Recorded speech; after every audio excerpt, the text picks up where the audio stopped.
সকলো বন্ধু বান্ধৱীকে নমস্কাৰ জনাইছোঁ আৰু আজি আপোনালোকৰ বাবে কাচকলৰ বাকলিৰ চাটনিৰ ৰেচিপি এটা লৈ আহিছোঁ।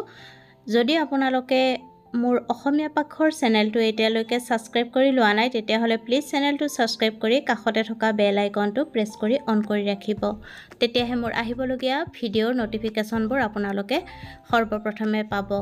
আহক ৰেচিপিটোৰ মাজলৈ আগবাঢ়ো। কাচকলৰ বাকলিৰ চাটনিৰ বাবে এটা কাচকলৰ বাকলিখিনি গুচাই ল'ব আৰু মিহি মিহিকৈ কাটি ল'ব লাগিব।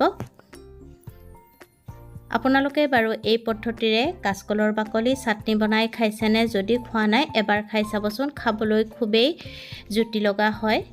এটা কাচকলৰ বাকলি লোৱা হৈছে আৰু কেইডালমান পদিনা পাত লোৱা হৈছে, কেঁচা জলকীয়া, নহৰু আৰু আদা, আৰু ল'ব লাগিব তেঁতেলীৰ পানী। এতিয়া এটা মিক্সি জাৰত কাচকলৰ বাকলিখিনি দি দিব, পদিনা পাতখিনিও দি দিব, আদা, নহৰু, জলকীয়া আৰু তেঁতেলী পানীখিনি দি দিব লাগিব। এতিয়া সোৱাদমতে নিমখ দি ভালকৈ পেষ্ট বনাই ল'ব। এয়া কাচকলৰ বাকলিৰ চাটনি ৰেডি।